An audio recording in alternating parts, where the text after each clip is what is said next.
विष्णुपदाय कृष्णपृष्ठाय भूतले श्रीमते भक्ति वेदांता स्वामिनिति नमस्ते सारस्वती देवे गौरवाणी प्रचारिणे निर्विशेष शून्यवादी पश्चातो। हरे कृष्ण। आज আমরা শ্রীমদ্ ভাগবতের তৃতীয় স্কন্ধের 32 নম্বর অধ্যায়ের 27 নম্বর শ্লোক থেকে শ্রবণ করব। আমরা গতকাল শ্রবণ করেছিলাম। তো গতকাল আমরা এই শ্লোকের অর্ধেক তাৎপর্য শ্রবণ করেছিলাম, বাকি অর্ধেক আজ আমরা শ্রবণ করব। অনুবাদটি হচ্ছে, সমস্ত যোগীদের জন্য সর্বশ্রেষ্ঠ উপলব্ধি হচ্ছে বিষয়ের প্রতি পূর্ণ বিরক্তি। বিষয়ে যদি বিরক্তি না জাগে তাহলে বোঝা গেল যোগ সাধনায় সাফল্য আসেনি। যতদিন আমাদের বিষয় ভালো লাগবে, বুঝতে হবে কি জ্ঞানযোগ, কি ধ্যানযোগ, কি ভক্তি যোগ, কোন যোগেই সাফল্য আসেনি। সাফল্য মানেই বিষয়ে বিরক্তি, বিষয় ভালো লাগবেন। যদবধি মম চেতঃ কৃষ্ণ পদারবিন্দে নব নব রসধামনুদ্যতরন্তমাসিত তদবধিবত নারী সঙ্গমে স্মর্যমানে ভবতু মুখ বিকার সুষ্ঠু নিষ্ঠিবনঞ্চ। যমুনাচার্য বলছেন, যেদিন থেকে আমার কৃষ্ণের রতি হলো, যেদিন থেকে আমার মন কৃষ্ণের প্রতি আসক্ত হলো, সেদিন থেকে আমার মন নারী সঙ্গের কথা মনে হলেই বমি আসে, থুতু ফেলতে ইচ্ছা করে। কে বলছেন? যমুনাচার্য। তার কত প্রায় 200 জনের মতো রানী ছিল। 200 জনের মতো রানী, রাজা, যমুনাচার্য রাজা। কিন্তু তিনি যখন সন্ন্যাসী হয়ে গেলেন, তখন তিনি বলছেন, যেদিন থেকে আমার মন কৃষ্ণের চরণের প্রতি আকৃষ্ট হলো, সেদিন থেকে আমার ওই স্ত্রী সঙ্গের কথা মনে এলেই আমার বমি করতে ইচ্ছা করে এবং আমার থুতু ফেলতে ইচ্ছা করে। এটা হলো বিরক্তি। এটা হচ্ছে বিরক্তি। বিরক্তি হচ্ছে প্রমাণ। কিসের প্রমাণ? যে আপনার ভক্তিতে উন্নতি হচ্ছে। হ্যাঁ, ভক্তি পরেশানুভব বিরক্তির অন্যত্র চৈষ ত্রিক এক কালঃ প্রপদ্যমানস্য যথা স্নতঃ তুষ্টি পুষ্টি ক্ষুদপায় অনুঘাসম। বলছে, একটা ক্ষুধার্ত মানুষ যখন খায় তার তিনটা জিনিস হয়। একটা ক্ষুধার্ত মানুষ যখন খাবার গ্রহণ করে তার তিনটা জিনিস হয়। একটা কি? তুষ্টি, বেশ আনন্দ পায়। তুষ্টি, তুষ্টি আনন্দ পায়। পুষ্টি, তার স্বাস্থ্য ভালো হয়। কারণ এই রসটা, খাবারের রসটা যখন তার শরীরে ঢোকে, তখন তার মনে হয় যেন আমি পুষ্ট হচ্ছি। তুষ্টি পুষ্টি। ক্ষুদ উপায়, তার খিদে চলে যায়। হ্যাঁ, ক্ষুদ উপায়, ক্ষুদ উপায় মানে খিদে চলে যায়। তুষ্টি মানে সন্তুষ্টি, পুষ্টি মানে স্বাস্থ্য ভালো হয়, তুষ্টি পুষ্টি ক্ষুদ উপায় তার খিদে চলে যায়। সুদ উপায়, সুদ উপায় সংস্কৃত। সুদ উপায় মানে তার খিদেটা চলে যায়, খিদে থাকে না। সে খাবার যখন শুরু করে তখন খিদে থাকে, কিন্তু খেতে খেতে খিদেটা চলে যায়, তাই তো? মানুষ কতক্ষণ খায়? যতক্ষণ তার খিদে থাকে। খিদে শেষ, তার খাবার তখনকার মতো, তখনকার মতো তার খাবার আর পিপাসা, খাবারের চাহিদা থাকে। তাহলে তিনটা জিনিস বোঝা গেল। তিনটা জিনিস ভক্তির ক্ষেত্রেও, ভক্তির ক্ষেত্রেও তিনটা জিনিস। হ্যাঁ, ভক্তি পরেশানুভব বিরক্তি। প্রথম হচ্ছে বিরক্তি, প্রথম হচ্ছে বিষয়ে বিরক্তি। হ্যাঁ, এক কাল প্রপদ্য মানুষ যথাস্নত তারও তুষ্টি হবে। ভক্তি হলেই তার মনে তুষ্টি হবে, আনন্দ হবে। পুষ্টি, তার আধ্যাত্মিক পুষ্টি হবে, আধ্যাত্মিক স্বাস্থ্য ভালো হবে। শুধু পায়, তার জড় পিপাসা আর থাকবে না, জড় জগতের পিপাসা আর থাকবে না। যদি দেখি পিপাসাও আছে ভক্তিও আছে, তাহলে বোঝা যাবে যে ভক্তিটা ইনকমপ্লিট, ভক্তিটা পূর্ণ নয়। যতক্ষণ পর্যন্ত জড় পিপাসা মনে জাগবে, ততক্ষণ পর্যন্ত ভক্তি পূর্ণ নয়। সমস্ত যোগের উদ্দেশ্য হচ্ছে জড়জগৎ থেকে ইন্দ্রিয়ের কার্যকলাপকে বিচ্ছিন্ন করা। এটাই হচ্ছে কি জ্ঞানযোগ, কি ধ্যানযোগ, কি অষ্টাঙ্গ যোগ, কি কর্মযোগ, কি ভক্তি যোগ। সমস্ত যোগের উদ্দেশ্য কিন্তু একটাই, যে জড়জগতের বাসনা থেকে মনকে মুক্ত করা। যতক্ষণ জড়জগতের বাসনা থাকবে ততক্ষণ পুনর্জন্ম চলবে। জড়জগৎ থেকে ইন্দ্রিয়ের কার্যকলাপকে বিচ্ছিন্ন করা, কিন্তু তাদের চরম লক্ষ্য ভিন্ন। তার মধ্যে ইন্দ্রিয় আসক্তি থেকে মুক্ত হলেও সবার লক্ষ্য সমান নয়। জ্ঞানীদের লক্ষ্য নিরাকার ব্রহ্মে চলে যায়। যারা জ্ঞানী, তারা নিরাকার ব্রহ্মে বিলীন হতে চায়। যারা যোগী, তারা চতুর্ভুজ পরমাত্মার দর্শন করতে চায়। আর যারা ভক্ত, তারা কৃষ্ণকে উপলব্ধি করতে চায়। এইভাবে জ্ঞানীরা ব্রহ্মজ্যোতিতে একাকার হয়ে যেতে চান, যোগীরা চতুর্ভুজ পরমাত্মাকে উপলব্ধি করতে চান, এবং ভক্তরা কৃষ্ণ ভাবনায় ভাবিত হয়ে দিব্য প্রেমে ভগবানের সেবা করতে চান। এখন প্রশ্ন হচ্ছে, এখানে তো একটা একটা সুখ পাচ্ছে, বিষয় সুখ তো একটা সবাই পাচ্ছে না, বিষয় আনন্দ ছাড়া কেউ থাকতে পারে না। তো জগতে বিভিন্ন রকমের আনন্দ আছে। যেমন একটা সুখর আনন্দ পায়, আনন্দ বলে না, এটাকে বলে সুখ। আনন্দ এক জিনিস, সুখ আলাদা জিনিস। একটা সুখর সুখ পায় কখন? মলমূত্র খায়, ওই জিনিসটা খায়, তখন সে সুখ পায়, তাই না? আপনি যদি তাকে ব্যাখ্যা করে বলেন এটা তো সুখ নাই, এটা তো বমির ব্যাপার। হ্যাঁ, আমি একবার ঝাড়খণ্ড না কোথায় গেছিলাম, ঝাড়খণ্ড। সারাদিন গাড়িতে করে ঘুরলাম আমরা। ওইখানে সীতার লব কুশের জন্মস্থান দর্শন করলাম। লব কুশ ঝাড়খণ্ডই মনে হয়, ঝাড়খণ্ড। লব কুশের জন্মস্থান দর্শন করলাম। দর্শন করে গাড়িতে করে আবার যে বাড়িতে আমরা ছিলাম ফিরে আসলাম। ফিরে আসার পরে এক ছোট্ট মাতাজি, ওই 20-25 বছর বয়স, উনি বলছে আমার বমি ভাব করছে। উনি বমি শুরু করলেন। পাশে ছিল একটা শূকর, দৌড়ে আসলো। আমরা তাকিয়ে তাকিয়ে দেখলাম, শূকরটা দৌড়ে আসলো। মাতাজি বমি করছে, শূকরটা খাচ্ছে। মাতাজি ভয় পেয়ে গেছে, বড় শূকর বমি খাচ্ছে। মাতাজি দৌড় দিয়ে ওইখান থেকে আরেক জায়গায় চলে গেছে, গিয়ে সেখানে বমি করছে। শূকরটা ওই বমি খাওয়া ফেলে রেখে আবার ওই মাতাজি যেখানে বমি করছে সেখানে যাচ্ছে। তার বুদ্ধিটা কি, এই বমিটা তো আমি পরেও খেতে পারবো, ওই বমিটা যদি অন্য কেউ খেয়ে ফেলে বা ওই বমিটা যদি না পাই, সে দৌড়ে এসে ওই বমিটাও মানে মাতাজি শান্তি মতো বমি করতে পারলো। যেখানেই বমি করতে যায় শূকর দৌড়ায়। বোঝা গেল? তাহলে একটা মানুষকে যদি বলে বমিটা খাও, সে তো বলবে আমাকে একটা দড়ি এনে দাও, দড়ি এনে দাও, আমি গলায় দড়ি দেবো, তাই না? আর শূকর ওটা খাওয়ার জন্য দৌড়াদৌড়ি করছে। তাহলে এই সুখ জিনিসটা কিরকম, এক একজনের কাছে এক এক রকম। শূকরের কাছে বমিটাই সুখের বস্তু, বমিটাই সুখের বস্তু। আবার আরেকটু বড় যারা মানুষ, তারা মনে করে যে না, হালুয়া পোলাও এগুলি সুখের বস্তু। আবার স্বর্গে গেলে সেটাও না, হালুয়া পোলাও খেলেও আপনাকে পায়খানা করতে হবে। স্বর্গের খাবারটা কিরকম? হ্যাঁ, স্বর্গের খাবার খেলে পায়খানা করতে হয় না। না, যেমন মাতৃগর্ভে সন্তান কয় মাস থাকে? 10 মাস 10 দিন সে খায় কিনা? খায়। ওই তার নাভির মধ্যে খাবার ঢোকে, কিন্তু 10 মাস সে পায়খানা করে না। কেন করে না? না, না, পরিমাণ মতো আমরাও খাই, আমরাও পরিমাণ মতো খাই, আমরাও পরিমাণ মতো খাই, কিন্তু আমাদের তো পায়খানা করতেই হবে।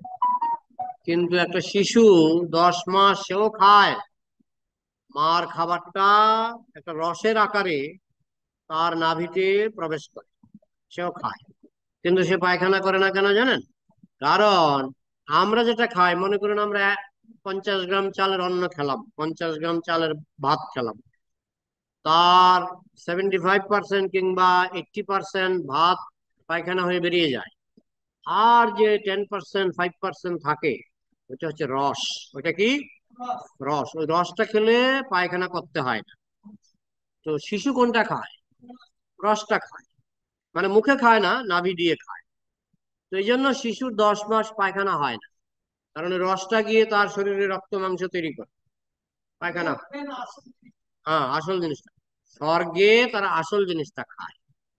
স্বর্গে আমরা যেটা খাই তার 75% পায়খানার সঙ্গে বেরিয়ে যায়, আর রসটা শরীরে গিয়ে পুষ্টি করে। স্বর্গে তারা যেটা খায়, এটা ওই তারা আসল রসটা খায়। হ্যাঁ, ওই জন্য স্বর্গের দেবতাদের পায়খানা হয় না। বোঝা গেল? হ্যাঁ, এটা দিয়ে তাদের রক্ত মাংস যা তৈরি হয়, কিন্তু পায়খানা হবে না। ঠিক সেই রকম গোলকে বৈকুণ্ঠে তো আরো প্রশ্নই নেই। গোলকে বৈকুণ্ঠে কারু পায়খানা প্রস্রাব হয় না। তারা সব সময় অমৃত খায়। অমৃত মানে রসের রস, রসের রসের রস তারা খায়। তাদের কোনো পায়খানা হয় না। বোঝা গেল? তাইলে খাবার এক এক জায়গায় এক এক রকম। শুকর খাচ্ছে মলমূত্র, হ্যাঁ, আর মানুষ খাচ্ছে সেই জিনিসটা যেটা খেলে মলমূত্র তৈরি হয়। হ্যাঁ না, এটা শুকরের থেকে উন্নত। আবার দেবতারা খাচ্ছে সেই জিনিসটা যেটার মধ্যে মলমূত্র তৈরি হবে না, যেটা খেলে মলমূত্র তৈরি হবে না। আর বৈকুণ্ঠে গোলকে তারা খাচ্ছে সেই জিনিসটা, সেটা রসের রসের সার, সেটা হচ্ছে অমৃত। রসের রসের সার। ওই রসটা আছে বলেই তো আমরা যে ভাত খাওয়ার সময় মজা পাই। কেন? এটার ভিতরে রস আছে। রস না থাকলে আমরা মজা পাবো না। তো সেই রসটা খায় দেবতারা।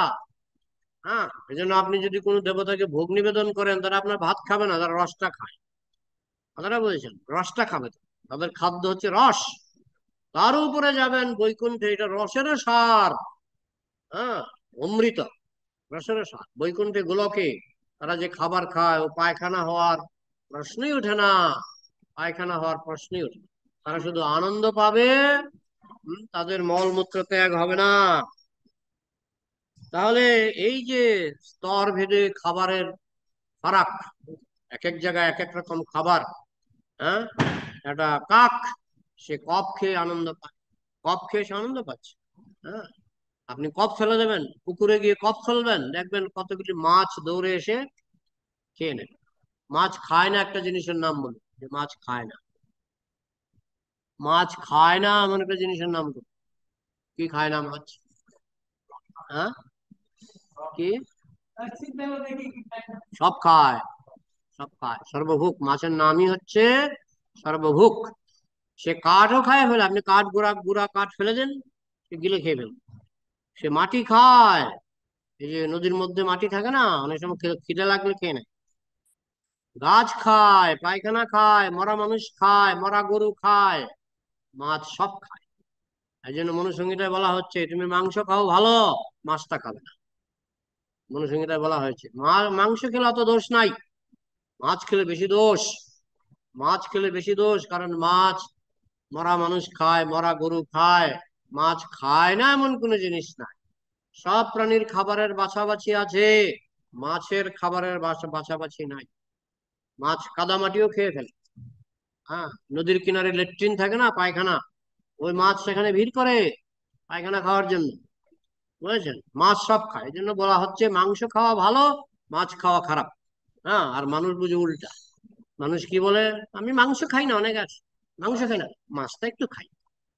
আরে মাছটা বাদ দাও, মাংস যদি খেতে চাও খাও না, মাছটা বাদ দাও। আর বৈষ্ণবরা তো মাংস খায় না। তো যাই হোক, এইভাবে যে খাবারের স্তর, একটার উপর একটা, একটার উপর একটা, একটার উপর একটা, সবচেয়ে উৎকৃষ্ট খাবার কোথায়? বৈকুণ্ঠে আর গোলকে। তো আনন্দ, বিভিন্ন রকমের আনন্দ আছে। এটা শুকরও আনন্দ পায়, মানুষও আনন্দ পায়। না, আনন্দ নয়, সুখ, সুখ। কিন্তু বলা হচ্ছে শুকর যে আনন্দ পায়, এটা হচ্ছে, এটাকে বলে, এটা এক ধরনের বিষয় আনন্দ। বিষয় আনন্দ। মানুষ যে আনন্দ পায়, এটা একটু আরেকটু উন্নত বিষয় আনন্দ, এটা বিষয় আনন্দ। তারপরে দেবতারা যে আনন্দ পায় এটাও বিষয় আনন্দ। দেবতারা তারাও তো এইসব অপ্সরা ভোগ করে নন্দন কাননে যায়। হ্যাঁ, তাদেরও বিষয় আনন্দ, কিন্তু সেই বিষয় আনন্দটা মানুষের থেকে বেশি। তারপরে যাবেন বৈকুণ্ঠে, সেখানে শুরু হয় বৈকুণ্ঠে আপনি পাবেন সেবানন্দ। হ্যাঁ, নিরাকার ব্রহ্মে পাবেন ব্রহ্মানন্দ। নিরাকার ব্রহ্মে পাবেন ব্রহ্মানন্দ। আর বৈকুণ্ঠে আপনি প্রথমে পাবেন প্রেমানন্দ। প্রেমানন্দের থেকে উপরে হচ্ছে সেবানন্দ। হ্যাঁ, মনে রাখতে হবে। হ্যাঁ, ব্রহ্মানন্দের থেকে উপরে হচ্ছে প্রেমানন্দ। প্রেমানন্দের থেকে উপরে হচ্ছে সেবানন্দ। এটা টপমোস্ট আনন্দ। টপমোস্ট আনন্দ। হ্যাঁ, কৃষ্ণ সেবার যে আনন্দ, এটা প্রেমানন্দের উপরে। প্রেমানন্দের উপরে। এই জন্য গোপীরা অনেক সময় বাতাস করতে করতে কৃষ্ণকে যখন ময়ূরের পাখা দিয়ে বাতাস করে অনেক সময় অজ্ঞান হয়ে পড়ে যায়। তো তারা বলে, হে কৃষ্ণ, কৃপা করো, যাতে প্রেমটা একটু কম হোক তাও ভালো, কিন্তু বাতাসটা যাতে করতে পারে। তার মানে কোন আনন্দটা বেশি? সেবানন্দ বেশি। আমি প্রেমে অজ্ঞান হয়ে পড়ে গেলাম, আমার কৃষ্ণের বাতাস করার কেউ নাই, যদিও আছে, থাকে, কিন্তু গোপীরা চায় আমি বাতাসটা যেন করতে পারি, কৃষ্ণের জন্য রান্নাটা যাতে করতে পারি। আমি কৃষ্ণের জন্য রান্না করতে গিয়ে যদি আমি অজ্ঞান হয়ে পড়ে যাই প্রেমে, এটাকে বলে প্রেমানন্দ। তার থেকে বড় হলো না, আমার প্রেমানন্দটা একটু কম হোক, কিন্তু আমি যেন সেবাটা করতে পারি, এটাকে বলে সেবানন্দ।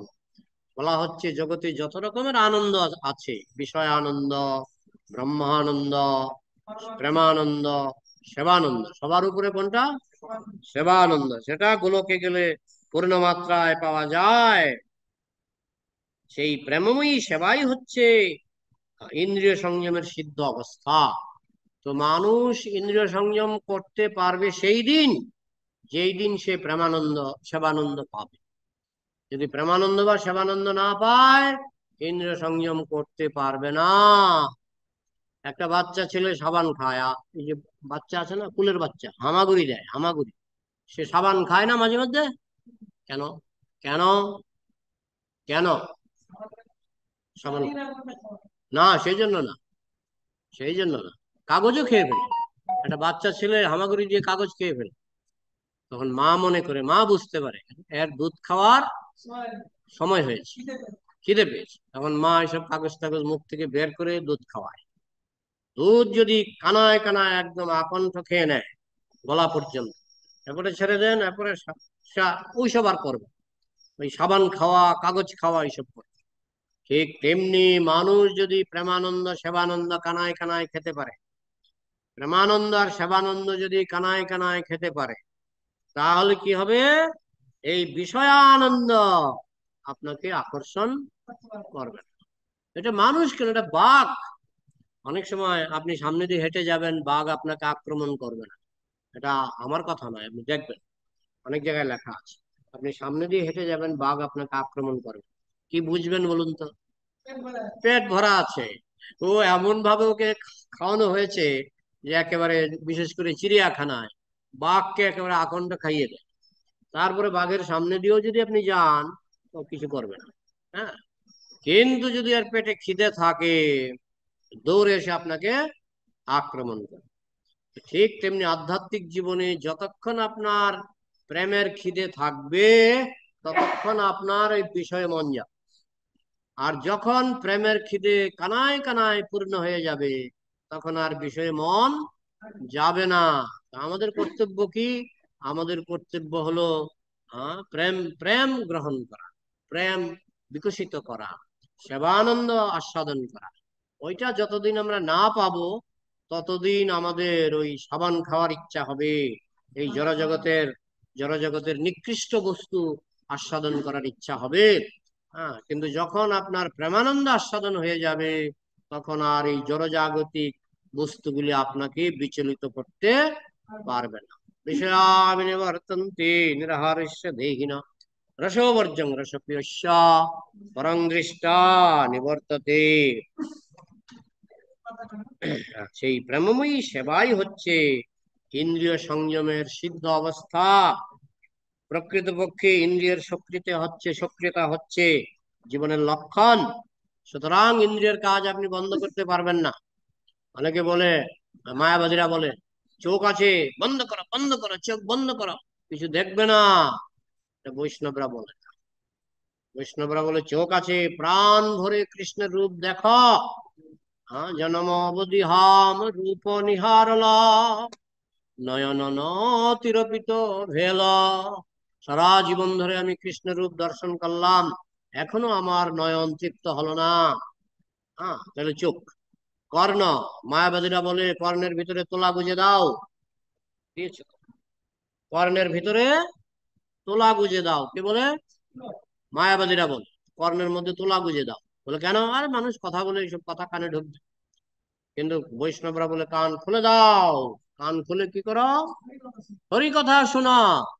চক্ষু কর্ণ নাসিকা, হ্যাঁ, নাক বন্ধ করো, নাক বন্ধ করো না, নাক বন্ধ করবো। নাক দিয়ে কৃষ্ণের চরণে অর্পিত গরু চন্দন তুলসী পাতা, চরণামৃত প্রসাদ, এসবের সুঘ্রাণ গ্রহণ করা। চক্ষু কর্ণ নাসিকা জিহ্বা দিয়ে কৃষ্ণ কথা বলো, জিহ্বা দিয়ে কৃষ্ণ প্রসাদ আস্বাদন করো। চক্ষু কর্ণ নাসিকা জিহ্বা ত্বক, ত্বক দিয়ে কৃষ্ণের শ্রী বিগ্রহ স্পর্শ করো, বৈষ্ণবদের আলিঙ্গন করো। এইভাবে তুমি চক্ষু কর্ণ নাসিকা জিহ্বা ত্বক এবং মন দিয়ে কৃষ্ণ চিন্তা করা। মন্মনা ভব মদ ভক্ত মজ্জাজিমাং নমস্কুর। মন দিয়ে কৃষ্ণ চিন্তা, মন্মনা ভব, সবসময় আমার কথা চিন্তা করা। এইভাবে অম্বরীশ মহারাজ তার সব ইন্দ্রিয় দিয়ে তিনি কৃষ্ণ সেবা করতেন। করৌ হরের ক্ষেত্র পদানুসর্পণে। প্রথম কি? প্রথম হচ্ছে চক্ষু, না? চক্ষু দিয়ে অম্বরীশ মহারাজ কৃষ্ণের বিগ্রহ দর্শন করতেন। মুকুন্দ লিঙ্গালয় দর্শনে দৃশৌ তদ্ভৃত্ত গাত্র স্পর্শে অঙ্গ সঙ্গমম ঘৃণং চ তৎপাদ সরোজ সৌরভে শ্রীমৎ তুলস্যা রসনাং তদর্পিতে। এইভাবে করৌ হরে ক্ষেত্র পদানুসর্পণে শির ঋষিকেশ পদাভিবন্দনে। তার মস্তক দিয়ে তিনি কৃষ্ণকে প্রণাম করতেন, পা দিয়ে তিনি তীর্থ ভ্রমণ করতেন। এইভাবে তার চক্ষু কর্ণ নাসিকা জিহ্বা ত্বক হস্ত পদ, হাত দিয়ে করৌ হরের ক্ষেত্র, করৌ হরের মন্দির মার্জনা দিশু, হাত দিয়ে তিনি ভগবানের মন্দির মার্জনা করতেন। এইভাবে অম্বরীশ মহারাজ তিনি তার সমস্ত ইন্দ্রিয়কে কৃষ্ণ সেবায় লাগিয়ে দিয়েছিলেন, যার ফলে অম্বরীশ মহারাজ ইন্দ্রিয় দমন ছিল। ইন্দ্রিয়গুলি হচ্ছে চঞ্চল। একটা গল্প আছে, এক ভূত এসেছে রাজার কাছে। রাজার কাছে ভূত এসে বলে, রাজামশাই আমাকে কাজ দিন, আমাকে যদি সবসময় কাজ দিতে পারেন, আপনার কোনো ক্ষতি করব না। আর যদি 1 মিনিটের জন্য যদি কাজ না দেন, আমি আপনার ঘাড় মটকাবো। রাজা এখন কি করবে চিন্তা করলো, কাজের তো অভাব নাই। ঠিক আছে, এখানে একটা ব্রিজ বানাও। এটা গল্প। তো ভূত গিয়ে একটা ব্রিজ বানিয়ে দিল 5 মিনিটে। রাজামশাই কাজ দিন, নাহলে আপনার ঘাড় মটকাবো। এখানে একটা বিল্ডিং বানাও। 5 মিনিটে বিল্ডিং বানিয়ে এসে বলছে, রাজামশাই কাজ দিন, নাহলে আপনার ঘাড় মটকাবো। এখানে একটা পুকুর বানাও। ভাবে না, ওই 5 মিনিটে পুকুর বানিয়ে ফেলছে, রাস্তা বানিয়ে ফেলছে। রাজা গেছে ভয় পেয়ে। রাজা বলছে, তাহলে এখন কাজ না দিলে কি করব? তখন মন্ত্রীকে ডাকলো, মন্ত্রী মশাই তো আমার ঘাড় মটকাবে কাজ না দিলে। আমি তো ভেবেছিলাম রাজ্যের সব কাজ করে দেবে, করে তো দিচ্ছে, কিন্তু আমার তো ঘাড় মটকাবে কাজ না দিলে। মন্ত্রী বলছে, দাঁড়ান, তুমি কাজ করবে? বলে হ্যাঁ। ওই রেখা একটা নারকেল গাছ, এই নারকেল গাছের উপরে উঠবে আর নামবে, উপরে উঠবে আর নামবে। কতবার? আজীবন, আজীবন, সারা জীবন। ভূত তো কাজ পেয়ে গেল। নারকেল গাছের উপরে উঠছে আর নামছে, আবার উঠছে আর নামছে। তাহলে আর রাজার ঘাড় মটকাবার কোনো চান্স আছে? নেই। ঠিক তেমনি শ্রীল প্রভুপাদ আমাদেরকে এই নারকেল গাছ ধরিয়ে দিয়েছেন।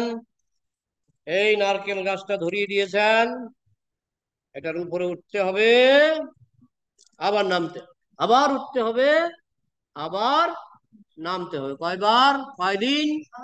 সারা জীবন। না হলে আমাদের মন ভূত, আমাদের যে মনের ভূত আছে না, ও ঘাড় মটকাবে। আপনাকে এইদিকে টানবে সেইদিকে টানবে, হ্যাঁ, কুরুচি এনে দেবে, মনের মধ্যে কুরুচি এনে দেবে, এদিকে টানবে সেদিকে টানবে। বুঝেছেন? এই জন্য এই গাছের উপরে উঠতে হবে নামতে হবে, উঠতে হবে নামতে হবে, তাহলে আমাদের মন ভূত ঠিক হবে। না হলে মন ভূতের মতো আমার মন আমারই ঘাড় মটকাবে। মন এব মনুষ্যানাং কারণং বন্ধমোক্ষয় বন্ধায় বিষয়াসঙ্গ মুক্তই নির্বিষয়ং মনা। মনই মানুষের বন্ধু, মনই মানুষের শত্রু। হ্যাঁ, মন এব মনুষ্যানাং কারণং বন্ধমোক্ষয়, মনই মানুষকে মুক্ত করবে, মনই মানুষকে বন্দি করবে। হ্যাঁ, বন্ধায় বিষয়াসঙ্গ, যে বিষয়ের প্রতি আসক্ত তার মন তাকে বন্দি করবে। মুক্তায় নির্বিষয়ং মন, যে বিষয় ছেড়ে কৃষ্ণের প্রতি আসক্ত হবে সেই মন তাকে মুক্ত করবে। একই মন বন্ধুরাত্মাত্মনস্তস্য জনাত্মানাত্মনা জিতঃ, যিনি মনকে জয় করেছেন সেই মন তার বন্ধু, যিনি মনকে জয় করতে পারেননি সেই মন তার শত্রু। ইন্দ্রিয়ের সক্রিয়তা হচ্ছে জীবনের লক্ষণ। তাই জীবন মানেই ইন্দ্রিয় সক্রিয় থাকবে। ওই মায়াবাদীদের পন্থা চলবে না। মায়াবাদীরা বলছে চোখ বেঁধে ফেলাম, হ্যাঁ, কানে তোলা দাও, ওই পন্থা বৈষ্ণব পন্থা নয়। বৈষ্ণব পন্থা হলো কোনো কিছুই বন্ধ করতে হবে না, শুধু বিষয়মুখী ইন্দ্রিয়গুলিকে কৃষ্ণমুখী করতে হবে। তাদের কেবল বিযুক্ত করা যায়, বন্ধ করা যায়, বিষয় থেকে বিযুক্ত করে কৃষ্ণে যুক্ত করতে হবে। হ্যাঁ, এটাকে বলে যোগ। বিষয় থেকে বিযুক্ত করে কৃষ্ণে যুক্ত করতে হবে। যদি উচ্চতর কার্যে তাদের নিযুক্ত করা যায়, হ্যাঁ, ভগবদ গীতায় প্রতিপন্ন হয়েছে পরং দৃষ্টা নিবর্ততে, ভগবদ গীতার বিখ্যাত শ্লোক, বিষয়া বিনিবর্তন্তে নিরাহারস্য দেহিনা রসোবর্জং রসপ্রিয়স্য পরং দৃষ্টা নিবর্ততে। উন্নত রস পেলে মানুষ নিম্ন রস ছাড়তে পারে। আমার জীবনে আমি একটা ঘটনা দেখেছি। একটা ছেলে মদ খেত, একটা ছেলে মদ খেত। তো সে একটা মেয়ের সঙ্গে ভালোবাসায় জড়িয়ে পড়ে। মেয়েটাকে বলছে তুমি আমাকে বিবাহ করো। মেয়েটা বলছে তুমি যদি মদ খাওয়া ছেড়ে দাও তাহলে আমি তোমাকে বিবাহ করবো। সত্যি সত্যি ছেলেটা মদ খাওয়া ছেড়ে দিত, সত্যি সত্যি ছেলেটা মদ খাওয়া ছেড়ে দিত। কিসের জোরে? সে উন্নত রস পেয়ে গেছে, সে উন্নত রস পেয়ে গেছে। উন্নত রস পেলে নিম্ন রস ছাড়া যায়, উন্নত রস পেলে নিম্ন রস ছাড়া যায়। হ্যাঁ, এগুলো আমরা দেখি যে এগুলি হয়। কেউ যদি উন্নত রস পায় নিম্ন রস ছেড়ে দিতে পারে। জগায় মাধাই পাপী ছিল হরিনামে উদ্ধারিল, হরিনামের মধ্যে যে রস আছে সেটা যদি কেউ পেয়ে যায় তাহলে জড় রস তাকে আর আকর্ষণ করবে না। পরং দৃষ্টা নিবর্ততে, ইন্দ্রিয়ের কার্যকলাপ বন্ধ করা যায় যদি, যদি উচ্চতর কার্যকলাপে তাদের যুক্ত করা যায়। তাই ইন্দ্রিয়কে বন্ধ করতে বলা হচ্ছে না। সর্বশ্রেষ্ঠ কার্য হচ্ছে ইন্দ্রিয়গুলিকে ভগবানের সেবায় যুক্ত করা, সেটি হচ্ছে সমস্ত যোগের উদ্দেশ্য। দৃষ্টান্ত হচ্ছেন শ্রীল প্রভুপাদ। তিনি চোখ দিয়ে কৃষ্ণ বিগ্রহ দর্শন করতেন, কর্ণ দিয়ে তিনি নিজের বই নিজে পড়তেন। শ্রীল প্রভুপাদ নিজের বই নিজে পড়তেন, চক্ষু কর্ণ নাসিকা দিয়ে ঘ্রাণ গ্রহণ করতেন। প্রভুপাদ তো সারাদিনই কৃষ্ণ ভাবনায় ভাবিত থাকতেন। তিনি 2 ঘন্টা ঘুমাতেন, প্রভুপাদ 2 ঘন্টা ঘুমাতেন। তাহলে তিনি উন্নত রস পেয়েছিলেন কিনা? উন্নত রস পেয়েছিলেন, না হলে এইভাবে মগ্ন হওয়া যায় না। বৃদ্ধ বয়সে শ্রীল প্রভুপাদ যেভাবে মগ্ন হয়েছেন তার মানে তিনি একটা উন্নত রস পেয়েছেন। তো সেই উন্নত রস না পাওয়া পর্যন্ত শুষ্ক বৈরাগীর লাগে কপালে আগুন। 2 ধরনের বৈরাগী, শুষ্ক বৈরাগী আর রসালো বৈরাগী। শুষ্ক বৈরাগী মানে তার কোনো রসকস নাই, মানে প্রেমরস, কৃষ্ণের প্রতি প্রেমরস তার নাই, সেবারস সেবানন্দ তার নাই। তো যার ফলে তার কপালে আগুন। প্রভুপাদ বলছেন শুষ্ক বৈরাগীর লাগে কপালে আগুন, কিন্তু যে রসজ্ঞ, রসজ্ঞ কৃষ্ণ রসে ঢুলু ঢুলু, কৃষ্ণ রসে ঢুলু ঢুলু, তার কিন্তু কপালে আগুন লাগবে না। তার কপালে সৌভাগ্য সৌভাগ্য এসে জুটবে। তার শুধু আনন্দ আর আনন্দ, এবং তিনি সহজেই ভবসাগর পার হবেন। ভবসাগরে ভবসাগর হবে বালুচর, হাটিয়া হইব পার। হ্যাঁ, বালুচর হয়ে যাবে। হ্যাঁ, পদ্মনাথ প্রভু বলছিলেন, আপনি যদি ব্রিজের থেকে পড়ে যান, নিচে যদি জল থাকে আর আপনি যদি সাঁতার না জানেন, তাহলে হাবুডুবু খেয়ে মরে যাবেন। আর যদি বালুর উপর দিয়ে হেঁটে যান, তাহলে আপনি পরে গেলেও আবার উঠে দাঁড়াবেন। তাহলে কোনটা বেশি নিরাপদ? বালুর উপর দিয়ে হেঁটে যাওয়া। এ ভবসাগর হবে বালুচর, হাটিয়া হইব পার। এত বড় সাগর হেঁটে পার হওয়া যাবে? বলা হচ্ছে এটা গোষ্পদ হয়ে যাবে, গোষ্পদ। এটা গরুর পায়ের ছাপে যতটুকু জল ধরে এটাকে বলে গোষ্পদ, গোষ্পদ। হ্যাঁ, তো ঠিক সেই রকম এই ভবসাগর হবে গোষ্পদ, গরুর পায়ের ছাপের সাইজ হয়ে যাবে। সাগরের সাইজ কত বড়! কিন্তু যখন আপনি কৃষ্ণ ভক্তির রস পেয়ে যাবেন, তখন এই ভবসাগর হয়ে যাবে গোষ্পদ এবং বালুচর। তখন আপনি আনন্দে হেঁটে পার হতে পারবেন। তাই তাৎপর্য শেষ হলো। আমরা আগামীকাল 28 নম্বর শ্লোক শ্রবণ করব। তো কারো যদি কিছু প্রশ্ন থাকে আলোচনা করা যায়। আজকে দেবানন্দ প্রভুর প্রশ্ন আছে। আচ্ছা, না, মুখে হাসি দেখে মনে হলো প্রশ্ন। আচ্ছা আচ্ছা। তো না না, বুঝতে পারে। তো আর কারো কিছু প্রশ্ন আছে? সাধু প্রভুর কোনো প্রশ্ন নাই? আচ্ছা, তাহলে অনলাইন প্রশ্ন আছে কি? আমি জানি যখনই বলবো জয় শিল প্রভুপাদ কি, তখনই তোমরা প্রশ্ন শুরু করবে। তো জয়ধ্বনি দেওয়ার আগে কার কি প্রশ্ন আছে বলো। সায়ন কি?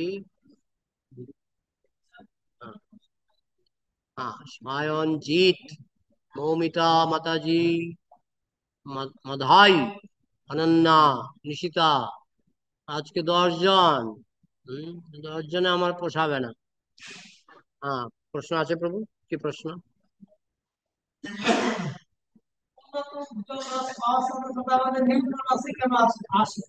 পাননি উন্নত রস? উন্নত রস পাননি, পেলে আবার নিম্ন রসে আসক্তি আসবে কেন? আর এই ডিলেই হয়ে গেল নাকি? হ্যাঁ, আমি তো নিয়ে হালুয়ার থালা নিয়ে দাঁড়িয়ে থাকবো। এখন শুকর বলবে আমার পায়খানার থালাটা কোথায়? তাই না? উন্নত রস দিলেই কি পেয়ে যাবে নাকি? উন্নত রস প্রভুপাদ দিয়েছেন, আমরা কি সবাই পাচ্ছি? পাচ্ছি না। এটার কারণ হচ্ছে, যে কারণে শুকর হালুয়া পোলাওর রস পায় না, নিতে পাচ্ছি না, আমাদের গ্রহণ ক্ষমতা গুলো, দয়াটা তো করে দিয়েছেন। হ্যাঁ, বৈষ্ণব দয়া আমরা পেয়ে গেছি। বিশ্ববিদ্যালয়ে আপনি ভর্তি হয়ে গেছেন, মেডিকেল কলেজে ভর্তি হয়ে গেছেন, ওই প্রফেসরের লেকচার বুঝতে না পেরে বাড়ি গিয়ে বসে রইলেন। কেন না? আমি লেকচার বুঝতে পারি। তো ডাক্তার কি করে হবেন? ভর্তি তো পেয়ে গেছেন, ডাক্তারি কলেজে ভর্তি পেয়ে গেছেন, কিন্তু ডাক্তারের লেকচার বুঝতে পারছেন না, তখন খাতা কলম গুটিয়ে বাড়ি। তো ভর্তিতে তো আপনার অসুবিধা নেই, ভর্তি আপনি হয়ে গেছেন, ইসকন বিশ্ববিদ্যালয়ে ভর্তি হয়ে গেছেন, প্রভুপাদ সিলেবাস দিয়ে দিয়েছেন। কিন্তু আমরা যদি যোগ্য না হই, সেটা গ্রহণ করার যোগ্যতা থাকতে হবে। হ্যাঁ, একজন কুয়ার ভিতরে পড়ে গেছিল, তার মধ্যে একজন একটা দড়ি ফেললো। ধরেন দড়িটা। আমি তো দুর্বল, আমি ধরতে পারছি না। তাহলে তাকে কি করে টেনে তোলা হবে? কি করে টেনে তোলা হবে? তার তো ধরার মতো শক্তিটা থাকতে হবে। বলে, কুয়াতে পড়েছি গত 48 ঘন্টা আগে, 48 ঘন্টা ধরে আমার খাওয়া দাওয়া নাই, সাঁতার কেটে কেটে আমি দুর্বল হয়ে গেছি। তো ভবসাগরে সাঁতার কেটে কেটে আমরা দুর্বল হয়ে গেছি। এখন গুরুদেব এসে ফেলেছেন দড়ি, প্রেমের দড়ি, কৃপার দড়ি। এখন এটা যদি আমি ধরতে না পারি, তাহলে কি আমি কুয়া থেকে উঠতে পারবো? তো ভবকূপ থেকে উঠতে হলে আমাকে ধরার শক্তিটুকু আমার দরকার। এই জন্য বলা হচ্ছে, একাকী আমার নাহি পায় বল, হরিনাম সংকীর্তনে তুমি কৃপা করি শ্রদ্ধা বিন্দু দিয়া, দেহ কৃষ্ণ নাম ধনে। তাহলে আরেকজন বৈষ্ণব যদি কুয়াতে নামে, নেমে আপনার আপনার হাত ধরে দড়িটা ধরিয়ে দেয়, সেই ক্ষেত্রে সম্ভব। সেটাই প্রভুপাদ অনেককে করেছেন। হ্যাঁ, প্রভুপাদ হাত ধরে আমাদেরকে টেনে তুলেছেন। হ্যাঁ, কিন্তু আমাদের তো, আর আমরা তো পাপের মাত্রা বেশি বলে আমরা আর প্রভুপাদের সঙ্গ পাইনি, কিন্তু যাদের সঙ্গ পাচ্ছি তাদের কৃপাটা যতদূর সম্ভব ধরতে হবে, ধরার চেষ্টা করতে হবে। তবে একটা কথা ঠিক, ধরতে পারি আর না পারি, যদি ধরার ইচ্ছাটা তীব্র হয় তাইলেও মৃত্যুর সময় কাজ হবে, মৃত্যুর সময় কাজ হবে, ইচ্ছাটা যদি তীব্র হয়। একটা গল্প আছে যে একটা নদীর কিনারে এক সাধু বসে জপ করত, আর নদীর ওই পারে ছিল এক পতিতা নারীর বাড়ি, বেশ্যার বাড়ি। তো সাধু জপ করত আর গুনতো ওই বেশ্যার বাড়িতে সকালে কয়জন লোক আসলো, কয়জন কাস্টমার আসলো, গুনতো। হম। আর জপে মন নাই, মালা গুনতো না, গুনতো কি, কাস্টমার গুনতো, কাস্টমার গুনতো। তারপরে লোকে তো ভাবছে বাহ কি বড় সাধু। তারপর ওই পারে একটা লোক আসতো বেশ্যার বাড়িতে, সে নিজেকে ধিক্কার দিত, ধিক্কার, যে কি সুন্দর ওই সাধুটা, কি সুন্দর জপ করছে সকালবেলায়, আর আমার জীবনটা বরবাদ হয়ে গেল। হ্যাঁ, আমি এইভাবে পতিতা নারীর প্রতি আসক্ত হয়ে আমার জীবনটা বরবাদ হয়ে গেল, ছি ছি ছি ছি ছি। তো এইভাবে দুজনেরই যখন মৃত্যু হলো, সাধুরও মৃত্যু হলো এবং সেই কাস্টমারেরও মৃত্যু হলো। মৃত্যুর পরে কাস্টমার ঊর্ধ্বগতি হলো, সাধুর নিম্নগতি হলো। সাধুর নিম্নগতি হলো কারণ তার মনটা ছিল নিম্নগতি, আর সেই কাস্টমারের ঊর্ধ্বগতি হলো কারণ তার মনটা ছিল ঊর্ধ্বগতি। তো আমাদের যদি মনটাও যদি কৃষ্ণের প্রতি দিতে পারি, হ্যাঁ, বাস্তবে আপনি নাই বা পারলেন, কিন্তু মনটা যদি কৃষ্ণের জন্য কাঁদে, মৃত্যুর সময় তাতেও কাজ হবে, তাতেও অনেকটা কাজ হবে, পুরো কাজ না হলেও অনেকটা কাজ। বোঝাতে পারলাম? হ্যাঁ।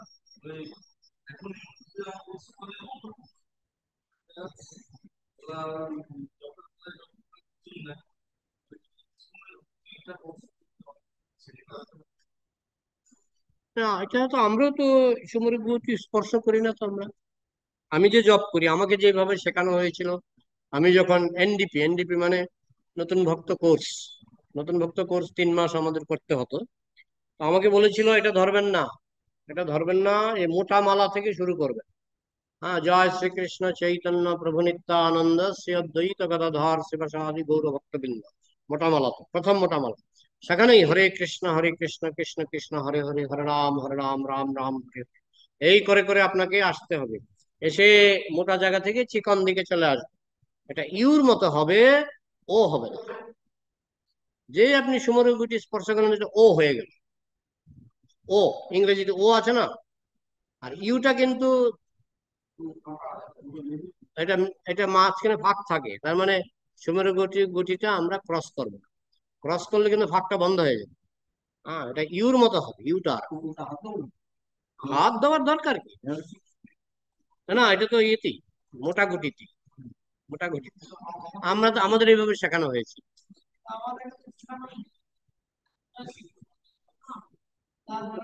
যাই হোক, এক একজনকে আমাকে এইভাবে শিখিয়েছিল যেটা ইউর মতো হবে, এটাকে ও বানাবেন না। মেরুগুটিতে।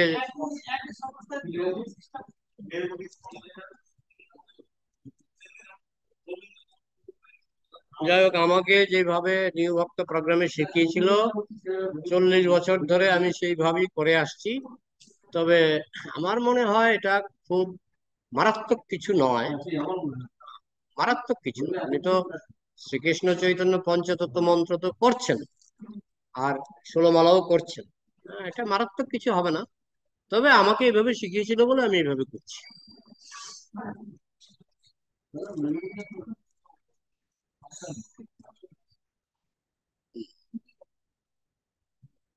আর কিছু প্রশ্ন, অনলাইন প্রশ্ন? কি হলো, হরে কৃষ্ণ অনলাইন প্রভু। প্রশ্ন হচ্ছে না? হ্যাঁ, বলো। প্রভু বলছিলাম যে এই যখন কৃষ্ণ তো দ্বারকার রাজা ছিলেন, তো হ্যাঁ, দ্বারকায় তিনি যখন শাসন করছিলেন, তো তার আগে তো রুক্মিণীর দাদা রুক্ম শাসন করছিলেন। তো কোথায় লেখা আছে, পরবর্তীকালে কোথায় লেখা আছে? না, অনেকে কোথায় লেখা বলে যে আছে? বলে যে রুক্ম শাসন করছিল। বললে যে হবে না, বললে হবে না, কোন বইয়ের কত অধ্যায়ের কত নম্বর শ্লোক, কোন বইয়ের কত নম্বর অধ্যায়ের কত নম্বর শ্লোক সেভাবে বলতে হ্যাঁ। হবে। আচ্ছা প্রভু, তাহলে দ্বারকা কে শাসন করছিলেন কৃষ্ণের আগে? এটা আমি জানি না, আচ্ছা কিন্তু তার মানে এই আচ্ছা নয় যে আপনাকে বলে দিলেন শ্লোক ছাড়া আমি মেনে নেব, তা তো আচ্ছা হয় না। আচ্ছা ঠিক আছে। আচ্ছা, ঠিক আছে প্রভু, তাহলে আর বলবো কোনো পুজো নিয়ে। প্রশ্ন? হরে কৃষ্ণ। আরে বলো। হুম। না, প্রভুপাদ বলছে যার 8 ঘন্টা ঘুমানো দরকার সে অবশ্যই 8 ঘন্টা ঘুমাবে, যার 6 ঘন্টা ঘুমানো দরকার সে অবশ্যই 6 ঘন্টা ঘুমাবে, যার 2 ঘন্টা ঘুমালে শরীরের ক্লান্তি দূর হয়ে যায়। ঘুমের প্রমাণ হচ্ছে ক্লান্তি দূর হলো কিনা। আপনার 6 ঘন্টা ঘুমানোর পরে আপনি দেখলেন আপনার ক্লান্তি দূর হয়ে গেছে, তাহলে আপনার ঘুম শেষ। 8 ঘন্টা ঘুমানোর পরে আপনি দেখলেন আপনার ক্লান্তি দূর হয়ে গেছে, তাহলে আপনার ঘুম শেষ। এখন প্রভুপাদ 2 ঘন্টা ঘুমানোর পরে ওনার ক্লান্তি দূর হয়ে যেত, তাহলে উনি কি জোর করে ঘুমাবে নাকি? ক্লান্তি শেষ, ঘুম শেষ। না, শাস্ত্রে এই কথা বলে না, শাস্ত্রে বলে ক্লান্তি অনুসারে ঘুম। হ্যাঁ, তমগুণ মানে কি? ক্লান্তি বেশি। সবটা পুরো ব্যাপারটা বুঝতে হবে। তমগুণ মানে যেমন আমি একটা কাজে আমি একটা লোকের সঙ্গে দেখা করতে গিয়েছিলাম। তো বেলা 9টার সময় গিয়ে যখন ধাক্কা দিলাম, একটা লোক এসে বললো উনি এখন ঘুমাচ্ছে। বেলা 12টার সময় গিয়ে দরজা ধাক্কা দিলাম, মানে গেট ধাক্কা দিলাম, একটা লোক এসে বলছে উনি ঘুমাচ্ছে। তাই এটা কি ঘুম? তার মানে তার ক্লান্তি বেশি। তার ক্লান্তি বেশি, যে পাপ করবে তার ক্লান্তি বেশি হবে। হ্যাঁ, যে যত পুণ্য করবে তার ক্লান্তি কমে আসবে, এটাই স্বাভাবিক নিয়ম। ঠিক আছে। হ্যাঁ। হরে কৃষ্ণ। জয়। আর কোনো প্রশ্ন আছে কি অনলাইন?